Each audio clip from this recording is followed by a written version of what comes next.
हर साल का जो आखिरी क्वार्टर होता है अक्टूबर नवंबर दिसंबर, इसमें ये कहा जाता है कि ह्यूज शॉपिंग फेस्टिवल्स आते हैं और ये होता है। हमने देखा 11/11 को ह्यूज शॉपिंग फेस्टिवल हुआ चाइना की तरफ से, JD.com, Alibaba.com, फिर थैंक्स गिविंग डे हॉलीडे आया 23 नवंबर में।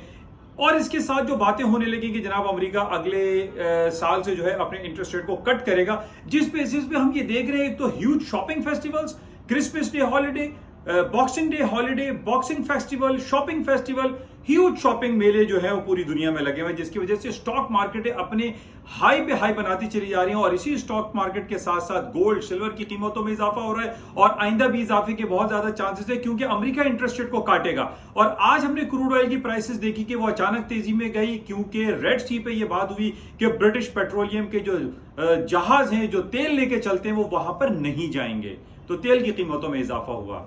Thank you.